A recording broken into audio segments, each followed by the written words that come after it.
विद्यार्थी मित्रांनो, आज आपला ऑनलाईन टीचिंग लर्निंगचा दुसरा पिरियड.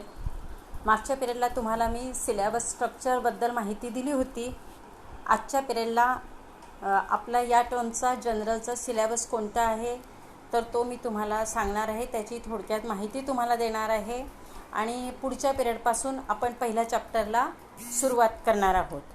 तर आपल्या जनरलच्या पेपरचं नाव आहे DSC इको 231 हा कोड क्रमांक आणि त्याचं इंग्लिशमध्ये नाव आहे इंडियन इकॉनॉमी सिन्स 1980 पार्ट 1. मराठीमध्ये 1980 नंतरची भारतीय अर्थव्यवस्था भाग 1 असे नाव आहे. तर प्रथम मी तुम्हाला विद्यापीठाच्या वेबसाईटवरून सिलेबस कसा बघायचा हे तुम्हाला सांगते, कारण अनेक विद्यार्थ्यांना विद्यापीठाची वेबसाईटसुद्धा ओपन करता येत नाही. विद्यापीठाची वेबसाईट कोणती आहे, ती कशी ओपन करायची, त्या वेबसाईटवरून सिलेबस रिझल्ट कसा पाहायचा, इतर माहिती कशी पाहायची हे सुद्धा समजत नाही. आणि म्हणून सुरुवातीला मी विद्यापीठाच्या वेबसाईटवरून आपला सिलेबस या वर्षाचा प्रत्येक विषयाचा कसा शोधायचा हे मी तुम्हाला सांगते. तर प्रथम आपण गुगलवर जाऊया. तिथे आपल्या विद्यापीठाच्या वेबसाईटचं आपण नाव टाकूया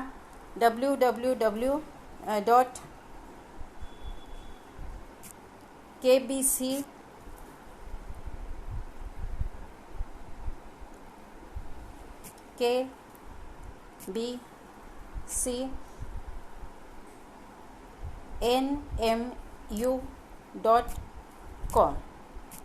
कवयित्री बहिणाबाई चौधरी. तुम्हाला माहीतच आहे की मागच्या वर्षापासून आपल्या विद्यापीठाला आपल्याच भागातील असोद्याच्या कवयित्री बहिणाबाई चौधरी यांचं नाव हे देण्यात आलेलं आहे. तर अशा रीतीने आपण गुगलवरती जाऊन www.kbcnmu.com ही विद्यापीठाची वेबसाईट टाकलेली आहे, ती आता ओपन करूया. यामध्ये होम पेजवर जायचं.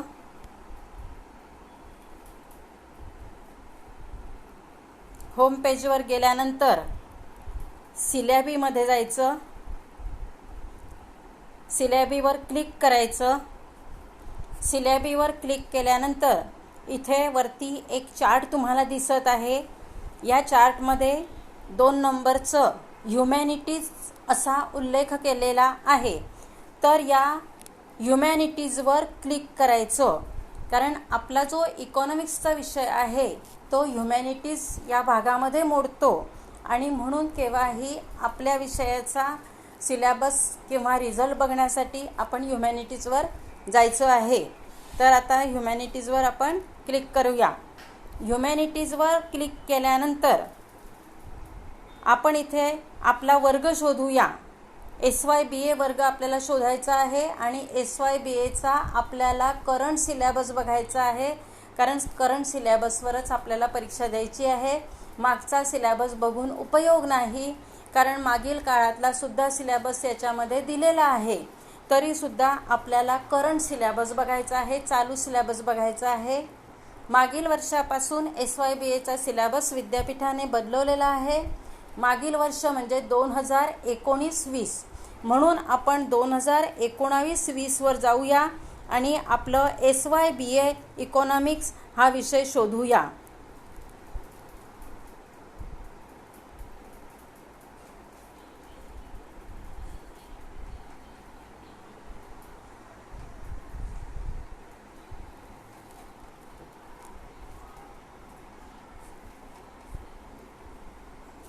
हे बघा, इथे आपल्याला सापडला SYBA इकॉनॉमिक्स CBCS पॅटर्न.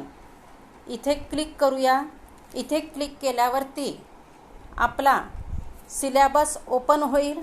त्यापूर्वी आपल्याला इथे ओपनचं ऑप्शन येत आहे. हे ऑप्शनवर आपल्याला क्लिक करावी लागेल, तेव्हा आपला सिलेबस आपल्याला दिसेल. 1 मिनिट. डाउनलोड आपला सिलेबस होत आहे. सिलेबस आता तुमच्या डोळ्यासमोर आलेला आहे. पहिल्या पेजवरती आपल्याला विद्यापीठाचं नाव, विषयाचं नाव, सिलेबस कधीपासूनचा आहे तो फ्रॉम जून 2090 हे दिसतं आहे. पुढे वर्गाचं नाव दिलेलं आहे SYBA 3rd and 4th same. तसंच CBCS पॅटर्न हा जो तुमचा आहे त्याचा लॉंग फॉर्म आहे चॉईस बेस्ड क्रेडिट सिस्टीम. तर अशा रीतीने पहिलं पेज. या दुसऱ्या पेजवरती तुम्हाला जे मी काल स्ट्रक्चर सांगितलं ते या दुसऱ्या पेजवरती या चार्टमध्ये दिलेलं आहे. तिसऱ्या पेजवर सुद्धा तेच आहे, म्हणून आपण इकडे बघायची काही आपल्याला गरज नाही. याचा विचार आपण कालच्या व्हिडिओमध्ये मागच्या व्हिडिओमध्ये केलेलाच आहे. तर आता हा आला तुमचा इंडियन इकॉनॉमी सिन्स 1980, म्हणजेच जनरलचा सिलेबस आलेला आहे. 3rd सेमचा सिलेबस हा आहे. हे इकडे जाऊ नका तुम्ही. हे प्रॅक्टिकल हे विद्यापीठ देणार होतं, पण काही कारणांमुळे त्यांनी प्रॅक्टिकल प्रोजेक्ट हे कॅन्सल केलेला आहे, म्हणून इकडे निग्लेक्ट करा.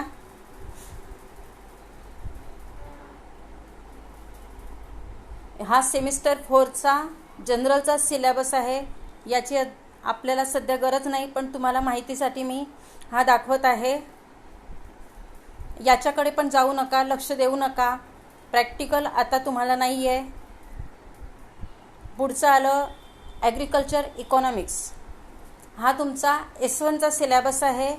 VH पाटील सर जो विषय शिकवतात त्याचा हा 3rd सेमचा सिलेबस आहे.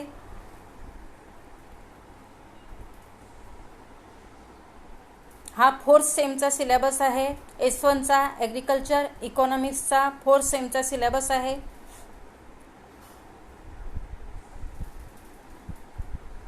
हा S2चा सिलेबस आहे. या पेजवर तुम्हाला S2चा सिलेबस दिसत आहे. ॲडव्हान्स मॅक्रो इकॉनॉमिक्स असं ह्या पेपरचं नाव आहे. तर हा सुद्धा सेमिस्टर 3rd आणि सेमिस्टर 4 या दोघं सेमचा सिलेबस ह्या पेजवर दिलेला आहे. इकडे पुढे रेफरन्स बुक्सची नावं दिलेली आहेत.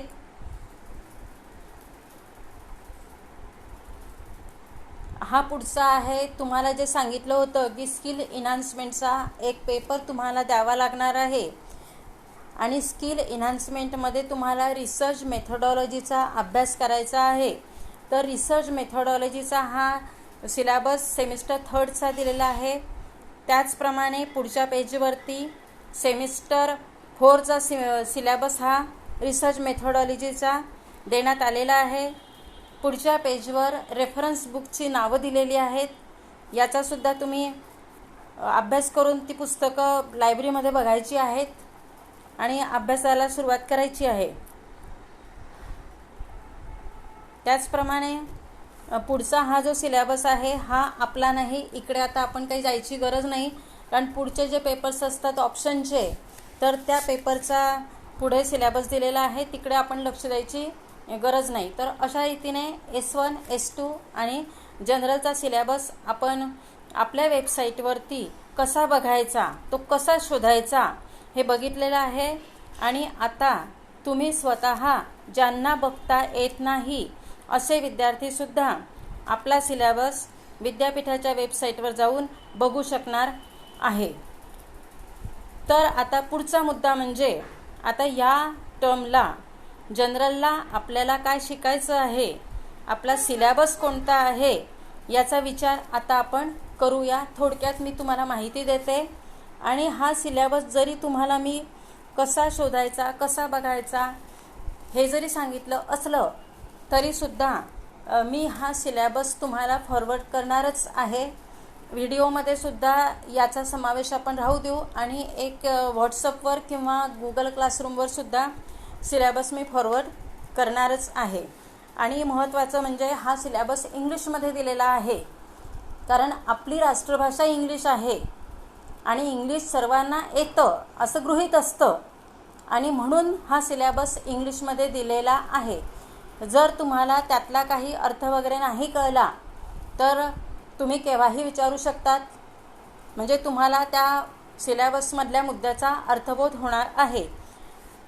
तर अशा रीतीने आता या टर्मला जनरलच्या पेपरला तुम्हाला काय शिकायचं आहे याची मी थोडक्यात माहिती तुम्हाला देते.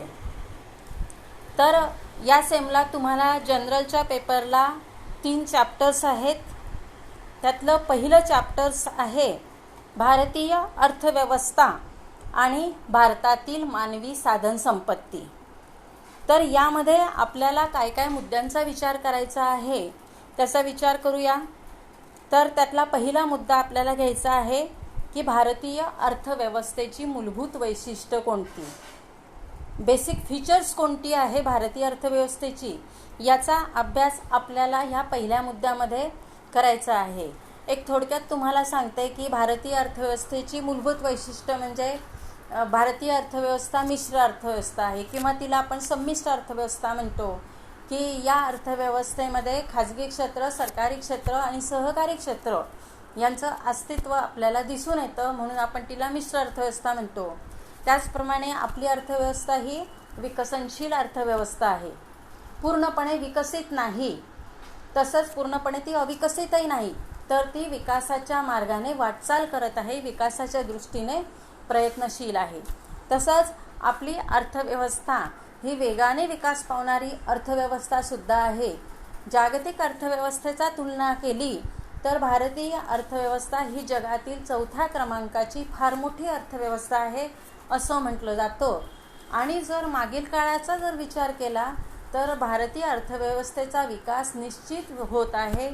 स्थूलराष्ट्रीय उत्पादनात वेगाने वाढ होत आहे, लोकांचं दरडोई उत्पन्न वाढतं आहे, देशाचं राष्ट्रीय उत्पन्न वाढतं आहे, वेगवेगळ्या क्षेत्रांचा विकास हा होत आहे, भारतातून निर्यातसुद्धा मोठ्या प्रमाणावर होत आहे. पण असं असलं तरीसुद्धा आपल्याला कुठेतरी दुहेरी परिस्थिती ही प्रत्येक क्षेत्रामध्ये दिसून येते. शेती क्षेत्राचा विचार केला, शेती क्षेत्रामध्ये काही ठिकाणी अक्षरशः मानवी श्रमाचा वापर करून सुद्धा शेती केली जात आहे आणि काही ठिकाणी आधुनिक पद्धतीने शेती केली जात आहे. शेतकरी परकीय देशांमध्ये, इस्रायलसारख्या देशामध्ये सुद्धा शेतकरी मेळाव्यांना उपस्थित राहतो आहे, आधुनिक प्रकारचं ज्ञान घेतो आहे आणि निर्यातीसाठी उत्पादन करत आहे. औद्योगिक क्षेत्रामध्ये सुद्धा तसंच दिसतं आहे की औद्योगिक क्षेत्रामध्ये सुद्धा निर्यातीसाठी उत्पादन होत आहे. तर अशा रीतीने दुहेरी परिस्थिती आपल्या अर्थव्यवस्थेत दिसून येते. एकीकडे परंपरागत तंत्रज्ञानाचा वापर आहे तर दुसरीकडे आधुनिकीकरणाचा स्वीकार केलेला सुद्धा आपल्या अर्थव्यवस्थेमध्ये दिसून येतो. तर अशा रीतीने भारतीय अर्थव्यवस्थेची मूलभूत वैशिष्ट्य कोणती याचा विचार आपण ह्या मुद्द्यामध्ये करणार आहोत. पुढचा मुद्दा पाहणार आहोत की जागतिक अर्थव्यवस्थेच्या तुलनेने भारतीय अर्थव्यवस्थेची सद्यकालीन स्थिती काय आहे याचा विचार करणार आहोत. आणि या मुद्द्यामध्ये आपण प्रगत अर्थव्यवस्थांचा विचार करणार आहोत, जागतिक बँकेचा अहवाल काय म्हणतो याचा विचार करणार आहोत. कारण स्थूलराष्ट्रीय उत्पादनावरून जागतिक बँक देशांची क्रमवारी लावत असते आणि या क्रमवारीमध्ये आपल्या भारताचा क्रमांक कितवा आहे याचा विचारसुद्धा या मुद्द्यामध्ये केला जाणार आहे. जर तसा विचार केला तर भारतीय अर्थव्यवस्था जरा वरच्याच क्रमांकावरची अर्थव्यवस्था आहे, खूप खाली क्रम तिचा नाही आहे. तर त्याचा विचार आपण ह्या मुद्द्यामध्ये करणारच आहोत. पुढचा मुद्दा पाहणार आहोत मानवी साधन संपत्ती किंवा त्याला मानवी संसाधन म्हणतात. मानवी संसाधन म्हणजेच देशातील लोकसंख्या. तर देशातील लोकसंख्येवरच देशाचा सर्वांगीण विकास हा अवलंबून असतो. पण ही मानवी साधन संपत्ती ही पर्याप्त असणं गरजेचं असतं, ती मर्यादेपेक्षा जास्त नसावी. त्याचप्रमाणे मानवी साधन संपत्ती ही शिक्षण, आरोग्य, राहणीमान, वयोमर्यादा यांचा विचार केला असता मानवी साधन संपत्तीचा दर्जा हा चांगला असणं गरजेचं असतं. पुढचा मुद्दा आपण पाहणार आहोत भारतातील लोकसंख्येचा आकार आणि वृद्धी. तुम्हाला माहीतच आहे की जागतिक स्तरावर लोकसंख्येच्या बाबतीत भारताचा 2रा क्रमांक लागतो. संपूर्ण जगामध्ये लोकसंख्येच्या बाबतीत भारत हे 2ऱ्या क्रमांकावर असलेलं राष्ट्र आहे. मग भारताची लोकसंख्या वाढीचा वेग कसा आहे, लोकसंख्या किती आहे याचा विचार आपण ह्या मुद्द्यामध्ये करणार आहोत. पुढचा मुद्दा आहे उच्च लोकसंख्येची कारणे. तर भारतातील लोकसंख्या वाढीची जी समस्या फार मोठी आहे, तर ती समस्या निर्माण होण्याची कारणं कोणती, भारतातील लोकसंख्या ही वेगाने का वाढत आहे याचा विचार आपण ह्या मुद्द्यामध्ये करणार आहोत. कारण कुठेतरी आपल्या देशाच्या विकासामध्ये आपल्या देशाची लोकसंख्या ही फार मोठ्या प्रमाणावर अडथळा निर्माण करत आहे. जरी आपल्या देशाचं स्थूल राष्ट्रीय उत्पादन आपल्याला वेगाने वाढत असल्याना दिसत असलं तरीसुद्धा हा विकासाचा वेग वाढत्या लोकसंख्येमुळे आपल्याला कळत नाही आहे. कारण स्थूल राष्ट्रीय उत्पादन वाढीपेक्षा सुद्धा लोकसंख्या वाढीचा वेग आपल्या देशामध्ये खूप मोठा आहे आणि लोकसंख्या वाढीमुळे देशात अनेक समस्यांची निर्मिती होत आहे. या समस्यांमध्ये वाढ होऊ नये म्हणून ही लोकसंख्येची वाढ रोखणं गरजेचं आहे. आणि म्हणून या मुद्द्यामध्ये आपण वाढत्या लोकसंख्येची कारणं विचारात घेणार आहोत. पुढचा मुद्दा आहे उच्च लोकसंख्येच्या समस्या. आत्ताच मी तुम्हाला सांगते आहे की लोकसंख्या ही जसजशी वाढत जाते तसे देशामध्ये अनेक समस्या ह्या निर्माण होतात. दारिद्र्य, बेरोजगारी, अंधश्रद्धा, त्याचप्रमाणे पायाभूत सोयी सुविधांवर ताण पडणं, निवाऱ्याचा प्रश्न, प्रदूषणाचा प्रश्न, अशा अनेक समस्या ह्या उच्च लोकसंख्येमुळे निर्माण होत असतात. तर ह्या उच्च लोकसंख्येच्या समस्या कोणकोणत्या आहेत याचा मुद्दा आपण याच्यामध्ये विचार करणार आहोत. पुढचा मुद्दा आहे राष्ट्रीय लोकसंख्या विषयक धोरण. तर लोकसंख्या वाढीचा वेग कमी करण्यासाठी सरकारने लोकसंख्या विषयक धोरण हे आखलं आहे. त्याची अंमलबजावणी सुरू केली आहे. मग या धोरणाचा उद्देश काय आहे, त्याची अंमलबजावणी कशा रीतीने केली जात आहे याचा विचार आपल्याला या मुद्द्यामध्ये करायचा आहे. पुढचा मुद्दा आहे दारिद्र्य आणि बेरोजगारी. लोकसंख्येमुळे निर्माण होणाऱ्या या महत्त्वाच्या समस्या आहेत दारिद्र्य आणि बेरोजगारी. प्राध्यापक नर्क्स असं म्हणतात की दारिद्र्य आणि बेरोजगारी ह्या एकाच नाण्याच्या दोन बाजू आहेत. दारिद्र्यामुळे बेरोजगारी निर्माण होते आणि बेरोजगारीमुळे दारिद्र्य हे निर्माण होत असतं. तर या मुद्द्यामध्ये आपण दारिद्र्य म्हणजे काय, बेरोजगारी म्हणजे काय याचा विचार करणार आहोत. पुढचा मुद्दा आहे दारिद्र्याचा अर्थ आणि प्रकार. तर दारिद्र्याचा अर्थ काय, दारिद्र्य रेषेखालील व्यक्ती कुणाला म्हणावं, कारण दारिद्र्य याचा अर्थ काय, याचं मापन कसं करायचं याबाबत अनेक अर्थतज्ज्ञांनी वेगवेगळ्या दृष्टिकोन मांडलेले आहेत. तर सर्वात महत्त्वाचं म्हणजे दारिद्र्याचं मापन करत असताना आपल्या भारतातील उष्ण हवामान लक्षात घेता ज्या व्यक्तीला 2250 कॅलरीज उष्णता ही आपल्या आहारातून मिळू शकत नाही, 2250 कॅलरीज तिला आहारातून तो घेऊ शकत नाही, इतकं त्या व्यक्तीचं उत्पन्न कमी आहे, अशा व्यक्तीला दारिद्र्य असं म्हणतात. तर दारिद्र्याच्या संकल्पनांचा विचार करत असताना दोन प्रकारच्या संकल्पना आपल्याला अभ्यासायच्या आहेत. त्याच्यामध्ये सापेक्ष दारिद्र्य आणि निरपेक्ष दारिद्र्य ह्या दोन संकल्पना आपल्याला अभ्यासायच्या आहे. त्याचप्रमाणे पुढच्या मुद्द्यामध्ये भारतामध्ये दारिद्र्य निर्मूलनासाठी कोणकोणते उपाययोजना राबवण्यात आली, कोणकोणती धोरणं राबवण्यात आली याचा अभ्यास आपल्याला करायचा आहे. याचा पुढचा मुद्दा आहे बेरोजगारीचा. तर बेरोजगारी या मुद्द्यामध्ये आपल्याला बेरोजगारीचा अर्थ काय, बेरोजगार हे कोणाला म्हणायचं, बेरोजगारीचे प्रकार कोणते याचा अभ्यास करायचा आहे. कारण बेरोजगार हे कुणाला म्हणायचं, तर ज्या व्यक्तीला काम करण्याची इच्छा आणि क्षमता आहे, प्रचलित वेतन दर त्या व्यक्तीला मान्य आहे, तर अशा व्यक्तीला बेरोजगार म्हणतात. की त्या व्यक्तीला काम करायची इच्छा पण आहे आणि काम करण्याची क्षमतासुद्धा त्या प्रकारचं काम करण्याची क्षमता त्या व्यक्तीमध्ये आहे आणि जो वेतन दर आहे तो सुद्धा त्या व्यक्तीला मान्य आहे, अशा व्यक्तीला बेरोजगार असं म्हणतात. तर बेरोजगारीचे सुद्धा अनेक प्रकार आहेत. सुशिक्षितांची बेकारी, शहरी बेरोजगारी, ग्रामीण बेरोजगारी, प्रच्छन्न बेरोजगारी, अर्ध बेरोजगारी. तर अशा अनेक प्रकारांचा अभ्यास आपण या मुद्द्यामध्ये करणार आहोत. याच्या पुढचा मुद्दा आणि या प्रकरणातला शेवटचा मुद्दा तो म्हणजे दारिद्र्य आणि बेरोजगारी दूर करण्यासाठी काय जी धोरणं राबवली गेली त्या धोरणांचा अभ्यास आपल्याला या मुद्द्यामध्ये करायचा आहे. तर विद्यापीठाने हे चॅप्टर संपवण्यासाठी आपल्याला 20 पिरियड दिलेले आहेत. कदाचित आपल्याला यापेक्षा जास्त पिरियड लागू शकतील आणि लागले तर आपण एक्स्ट्रा पिरियड घेऊन ती ॲडजस्टमेंट करूया. दुसरं चॅप्टर आहे पायाभूत संरचना, भारतातील पायाभूत संरचना. तर देशातील पायाभूत संरचना कशी आहे यावर देशाचा सर्वांगीण विकास हा अवलंबून असतो. तर देशाच्या विकासात काही घटक असे असतात की ते अप्रत्यक्ष रीतीने मदत करत असतात, ते आपल्याला कळतसुद्धा नाही. तर अशा घटकांना पायाभूत संरचनेचे घटक असं म्हणतात. कारखाना म्हटलं की आपल्या डोळ्यासमोर उत्पादन येतं, यंत्रसामुग्री येतं, कच्चा माल येतो, कर्मचारी येतो, कारखान्याची इमारत येते. पण हा कारखाना चालण्यासाठी, प्रोडक्शन होण्यासाठी इतर अनेक गोष्टींची सुद्धा गरज असते. त्या गोष्टी आपल्या नजरेतच येत नाही. अशा गोष्टी म्हणजे वाहतूक, दळणवळण व्यवस्था, वीज पुरवठा, वित्त पुरवठा, पाणी पुरवठा.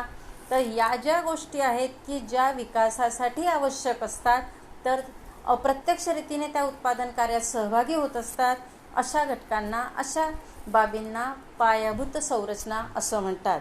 आणि पायाभूत संरचनेवरच देशाचा सर्वांगीण विकास अवलंबून असतो. तर या चॅप्टरमध्ये आपल्याला पहिला मुद्दा हा जलसिंचनाचा घ्यायचा आहे. त्यामध्ये जलसिंचनाचे स्रोत कोणते, जलव्यवस्थापन हे कसं केलं जातं, जलव्यवस्थापन म्हणजे काय, या मुद्द्याचा विचार करायचा आहे. कारण दिवसेंदिवस पाण्याची समस्या ही बिकट होत आहे. अनेक गावांमध्ये 8-8 दिवस लोकांना प्यायला पाणी मिळत नाही, अशी परिस्थितीसुद्धा अनेक गावांमध्ये आजसुद्धा आपल्याला दिसून येते. आणि भविष्यकाळामध्ये ही समस्या जास्त निर्माण होऊ नये म्हणून जलव्यवस्थापन करणं गरजेचं आहे. नैसर्गिक रीतीने मिळणारं पाणी हे सर्वांना, सर्व क्षेत्राला पुरलं पाहिजे. यासाठी जे त्याचं मॅनेजमेंट केलं जातं त्याचा अभ्यास आपल्याला जलव्यवस्थापन या मुद्द्यामध्ये करायचा आहे. पुढचा मुद्दा आहे ऊर्जेचा. ऊर्जा ही एक महत्त्वाची बाब आहे. ऊर्जेमुळे जरी पर्यावरणाचा ऱ्हास होत असला, प्रदूषण होत असलं, तरीसुद्धा विकासासाठी ऊर्जा ही अत्यंत आवश्यक आहे. तर या मुद्द्यामध्ये आपल्याला ऊर्जेचे स्रोत कोणते, त्यामध्ये पारंपरिक स्रोत कोणते, अपारंपरिक स्रोत कोणते, यांचा विचार आपल्याला करायचा आहे. त्याचप्रमाणे ऊर्जा संकट जे निर्माण झालेलं आहे तर त्याचा अभ्याससुद्धा आपल्याला करायचा आहे. दिवसेंदिवस इंधनाच्या किमती ह्या वाढतच आहे, याचा विचार आपल्याला करायचा आहे. पुढचा महत्त्वाचा मुद्दा आहे म्हणजे वाहतूक व्यवस्था. वाहतूक व्यवस्था ही सुद्धा देशाच्या विकासामध्ये अत्यंत महत्त्वाची असते. तर या वाहतूक व्यवस्थेमध्ये आपल्याला वाहतूक व्यवस्थेचे प्रकार पाहायचे आहे.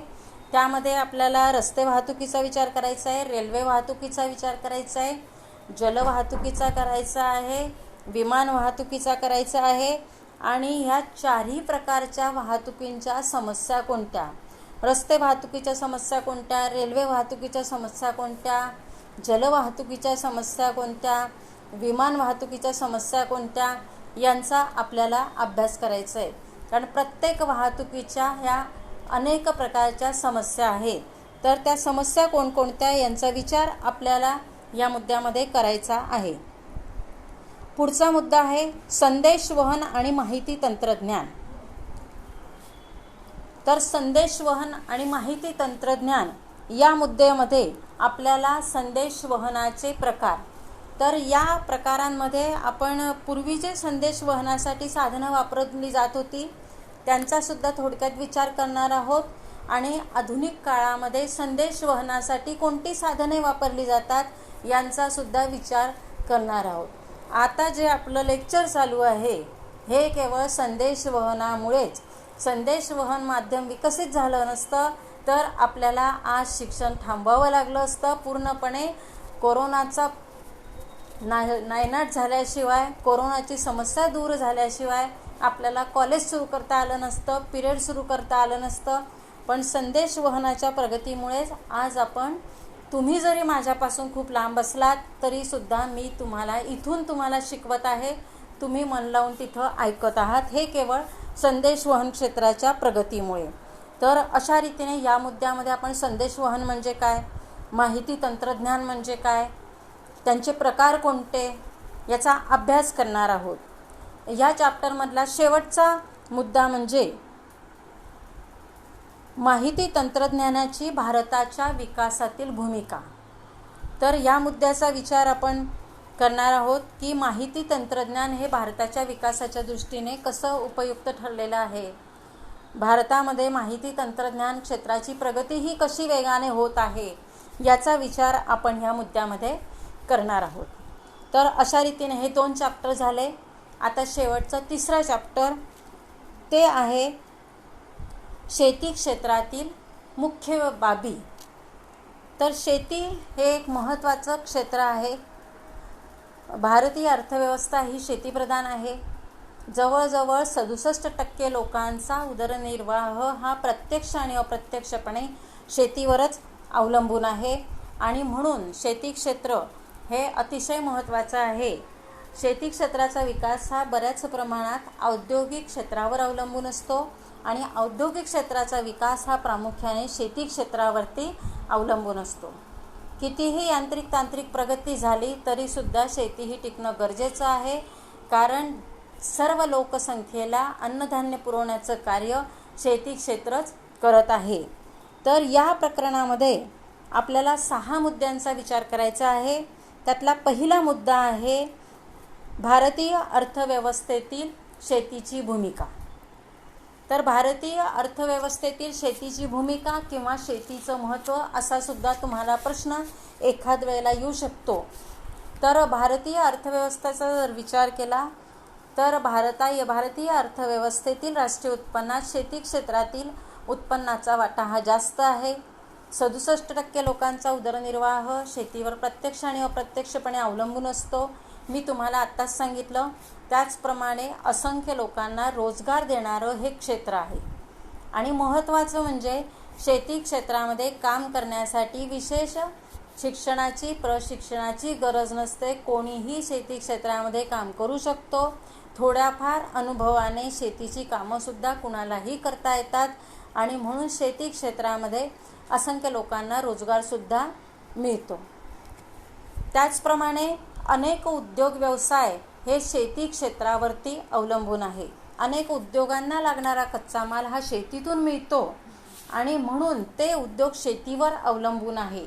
समजा ऊसाचं उत्पादन कमी झालं तर लगेच त्याचा परिणाम साखरेच्या उत्पादनावर होतो. कापसाचं उत्पादन कमी झालं, कापडाच्या उत्पादनावर त्याचा परिणाम होतो. तर अशा रीतीने साखर उद्योग, कापड उद्योग, तेल उद्योग, ज्यूट उद्योग या उद्योगांना कच्चा माल पुरवणारं शेती क्षेत्र आहे. त्याचप्रमाणे शेती क्षेत्रावर औद्योगिक क्षेत्राचा विकास अवलंबून असतो. तसंच औद्योगिक क्षेत्राचा विकाससुद्धा शेती क्षेत्रावरती अवलंबून असतो. औद्योगिक क्षेत्रावर आर्थिक विकास हा अवलंबून असतो आणि औद्योगिक क्षेत्राचा विकास हा शेती क्षेत्रावर अवलंबून असतो. असं हे परस्पर सहचर्य आपल्याला दिसून येतं. तर अन्नधान्याची निर्मिती ही शेती क्षेत्रातून होत असते. अन्नधान्याची त्याचप्रमाणे इन्स्टंट फूडसुद्धा आपल्या देशातून परकीय राष्ट्रात मोठ्या प्रमाणावर निर्यात होत आहे आणि त्यापासून भारताला मोठ्या प्रमाणावर परकीय चलन हे मिळत आहे. तर अशा रीतीने परकीय चलन देणारंसुद्धा शेती क्षेत्र हे महत्त्वाचं साधन आहे. किंमत स्थैर्य प्रस्थापित करण्याचं कार्य हे शेती क्षेत्राद्वारे होत असतं. जर शेती क्षेत्रातलं उत्पादन जास्त असलं तर आपोआपच किमती या स्थिर राहतात आणि शेती क्षेत्रातलं उत्पादन हे कमी झालं तर किमती वाढतात. तर अशा रीतीने किंमत स्थैर्य निर्मितीचं कार्यसुद्धा शेती क्षेत्र हे करत असतं. पुढचा मुद्दा आपल्याला अभ्यासायचा आहे की भारतातील शेतीचं स्वरूप कसं आहे. भारतीय शेती ही कशा प्रकारे केली जात आहे, किती प्रमाणात ती मागासलेली आहे, किती प्रमाणात ती आधुनिक पद्धतीने केली जात आहे याचा विचार आपण करणार आहोत. कारण कोरडवाहू शेतीचं प्रमाण भारतात जवळजवळ 50% आहे. पावसाच्या पाण्यावरती अवलंबून असलेली ही शेती आहे. वर्षातून फक्त एकच पीक ह्या शेतीतून घेतलं जातं आणि दुसरीकडे आपण असं बघतो की तिबार पीकसुद्धा घेतले जात आहे. वर्षातून 3-3 पिकंसुद्धा काही जमिनीतून घेतले जात आहे. तर अशा रीतीने भारतीय शेतीचं स्वरूप हे आपल्याला विरोधी दिसून येतं आणि याचा अभ्यास आपण त्या ह्या मुद्द्यामध्ये करणार आहोत. पुढचा मुद्दा आपण अभ्यासणार आहोत की स्वामीनाथन कमिटीच्या ज्या शिफारशी आहेत शेतीबाबतच्या, तर त्यांचा अभ्यास आपल्याला या मुद्द्यामध्ये करायचा आहे. तर शेतीचा विकास व्हावा, अन्नधान्याच्या उत्पादनात वाढ व्हावी, किमती स्थिर राहाव्या, या उद्देशाने शासनाने स्वामीनाथन कमिटी ही स्थापन केली होती.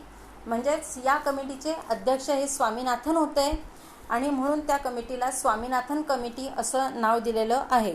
तर या कमिटीने शेतीचा विकास करण्यासाठी कोणकोणत्या शिफारशी सुचवल्या आहेत याचा अभ्यास आपण या मुद्द्यामध्ये करणार आहोत.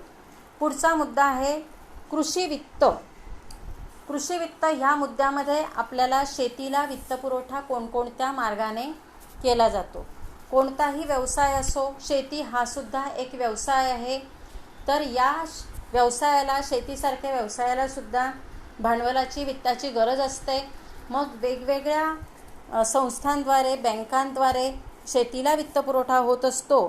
तर ह्या कृषी वित्ताचं महत्त्व काय, शेतीला वित्तपुरवठा होण्यामुळे शेतीची प्रगती कशी होत आहे, त्याचप्रमाणे शेतीला वित्तपुरवठा करणारे स्रोत कोणते, मार्ग कोणते, याचा अभ्यास आपण या मुद्द्यामध्ये करणार आहोत. तर अगदी आपण पुरातन काळापासून जे मार्ग अवलंबले जात होते आणि आजसुद्धा काही प्रमाणात ते मार्ग अवलंबले जातात, सावकार, मध्यस्थ, अडते, दलाल यांच्यापासून तर आजच्या नाबार्डसारख्या बँकेपर्यंत आपण अभ्यास करणार आहोत. त्यामध्ये व्यापारी बँका आहेत, सहकारी बँका आहेत, प्रादेशिक ग्रामीण बँका आहेत. तर अशा वेगवेगळ्या स्रोतांचा अभ्यास आपण या मुद्द्यामध्ये करणार आहोत. पुढचा मुद्दा आहे कृषी विपणन. तर शेतीच्या विकासासाठी शेतमालाची विक्री व्यवस्था कशी आहे ही बाब महत्त्वाची आहे.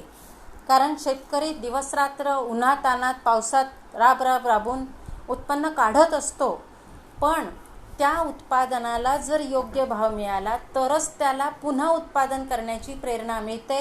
अन्यथा तो उत्पादन करण्यास नाराज होतो आणि शेतीच्या उत्पादनामध्ये घट होते. म्हणून शेतमालाची विक्री व्यवस्था कशी आहे हे पाहणं गरजेचं आहे. याच मुद्द्याला कृषी विपणन असंही म्हणतात, कृषी विपणन किंवा शेतमालाची विक्री व्यवस्था.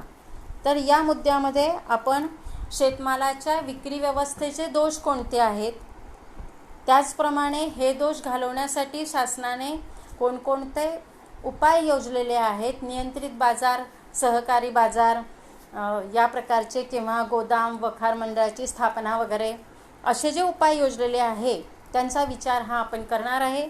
तसं अशा रीतीने ह्या मुद्द्यामध्ये आपण कृषी विपणनातील दोष अभ्यासणार आहोत. आजसुद्धा विचार केला तर शेतकरी जेव्हा बाजारात माल विक्रीसाठी नेतो त्यावेळेला व्यापारी वर्ग, मध्यस्थ वर्ग हा संघटित असतो. तो आधीच त्याने भाव ठरवलेले असतात आणि शेतकरी मात्र असंघटित असतो. तो वेगवेगळ्या ठिकाणाहून, वेगवेगळ्या गावाहून आलेला असतो आणि व्यापारी वर्ग जो भाव बोलेल त्या भावाने त्याला माल हा विकावा लागतो. बऱ्याच वेळेला वजनमापात सुद्धा शेतकऱ्याची फसवणूक ही होत असते. खोटी वजनमापं वापरली जातात, भावात फसवणूक होते. त्याचप्रमाणे अनेक प्रकारच्या कपाती त्याच्या बाजारातून कापल्या जातात आणि त्यामुळे शेतकऱ्याच्या हातात फारच कमी उत्पन्न येत असतं. आणि असं होऊ नये, शेतकऱ्याला उत्पादन वाढीची प्रेरणा मिळावी, त्याला योग्य नफा मिळावा, या उद्देशाने शासनाकडून वेगवेगळे उपाय राबवलेले आहे. त्या उपायांचा अवलंब आपण जो करण्यात येत आहे त्याचा अभ्यास आपण या मुद्द्यामध्ये करणार आहोत. की नियंत्रित बाजार म्हणजे काय, नियंत्रित बाजारात शेतकऱ्याच्या मालाची कशी खरेदी केली जाते, सहकारी बाजार कसा, त्याचप्रमाणे इतर जे अडते, मध्यस्थ यांच्याकडून फसवणूक होऊ नये म्हणून जी कारवाई होते त्याचासुद्धा आपण यामध्ये अभ्यास करणार आहोत. शेवटचा मुद्दा म्हणजे शेतकरी आत्महत्या, कारणे आणि उपाय. तर हा नव्यानंच निर्माण झालेला एक प्रश्न आहे की शेतकरी वर्गाची आत्महत्यासुद्धा मोठ्या प्रमाणावर होत आहे. कर्जबाजारीपणामुळे बरेच असे शेतकरी आत्महत्येला प्रवृत्त होत आहे आणि जो जगाचा पोशिंदा आहे तोच जर संपुष्टात आला तर लोकांना अन्न कसं मिळणार ही समस्या ही सर्वांसमोर निर्माण झाली आहे. आणि म्हणून सिलेबसमध्ये शेतकरी आत्महत्या कुठेतरी थांबली पाहिजे म्हणून हा मुद्दा टाकण्यात आलेला आहे. मग शेतकरी आत्महत्येची कारणं कोणती, शेतकरी आत्महत्येला का प्रवृत्त होतो, तर त्यामध्ये कारणांचा विचार आपण बघणार आहोत की नैसर्गिक हवामान, पर्जन्य यांची प्रतिकूलता, यामुळे शेतकऱ्याचं उत्पादन कमी येतं. त्याने कर्ज काढलेलं असतं, ते कर्ज तो परत फेडू शकत नाही. आणि त्याची महत्त्वाचं म्हणजे त्याची मानसिक वृत्ती, कमकुवतपणा, त्याचा मानसिक कमकुवतपणामुळे तो तसं करतो. वास्तविक नैसर्गिक परिस्थितीला सामोरं जाण्याची ताकद ही शेतकऱ्यामध्ये असली पाहिजे, कारण त्याने अनेक अनुभव घेतलेले असतात आणि या छोट्या छोट्या कारणासाठी त्याने अशा मार्गाचा अवलंब करायला नको. पण मग ह्या समस्या सोडवण्यासाठी आपल्याला त्याच्या कारणांकडे जावं लागणार आहे. त्याचप्रमाणे शेतकरी आत्महत्या थांबवण्यासाठी कोणते उपाय योजले जातात याचासुद्धा आपण या मुद्द्यामध्ये विचार करणार आहोत. यामध्ये शेतकऱ्याला शासनाकडून कर्जपुरवठा कमी वेळेत, कमी दराने झाला पाहिजे, या मुद्द्याचा विचार आपण करणार आहोत. वेगवेगळ्या स्रोतांद्वारे त्याला कमीत कमी याच्यात कर्जपुरवठा झाला पाहिजे. त्याचप्रमाणे कृषी पीक विमा याची अंमलबजावणी ही योग्य रीतीने झाली पाहिजे. जर शेतकऱ्याला नैसर्गिक परिस्थितीमुळे काही नुकसान सहन करावं लागलं तर त्याला नुकसान भरपाई शासनाकडून मिळाली पाहिजे. आणि पुढचा महत्त्वाचा प्रश्न म्हणजे की कुटुंबाने सुद्धा अशा व्यक्तीला आधार हा दिला पाहिजे. शेतकऱ्याला जर घरातील व्यक्तींकडून जर आधार मिळाला तर शेतकरी कुटुंबियांच्या प्रेमास्तव असं पाऊल आत्महत्येचं कधीही उचलणार नाही. तर अशा रीतीने तुम्हाला या टर्मला 3 चॅप्टर सिलेबसमध्ये दिलेले आहेत. प्रकरणं सोपे आहेत. सिलेबस काही खूप जास्त नाही आहे. यापूर्वीच्या सिलेबसमध्ये 4 चॅप्टर्स होते. आताचा सिलेबस त्या मानाने थोडासा कमी केलेला आहे आणि 3च चॅप्टर्स आहेत. सिलेबस अतिशय सोपा आहे, तरीसुद्धा अभ्यासाची गरज आहे. सिलेबस सोपा म्हणून अभ्यास करायचा नाही असं नाही, अभ्यास हा तुम्हाला करावाच लागणार आहे. आणि महत्त्वाचं म्हणजे विषय समजून घेणं. बिनडोक पाठांतर करण्याची काहीही गरज नाही. विषय समजून घेतला तर कोणताही प्रश्न परीक्षेत आला तर आपण योग्य रीतीने उत्तर देऊ शकतो. तर अशा रीतीने पुढच्या व्हिडिओमध्ये आपण पहिल्या चॅप्टरला सुरुवात करणार आहोत. ठीक आहे, ओके.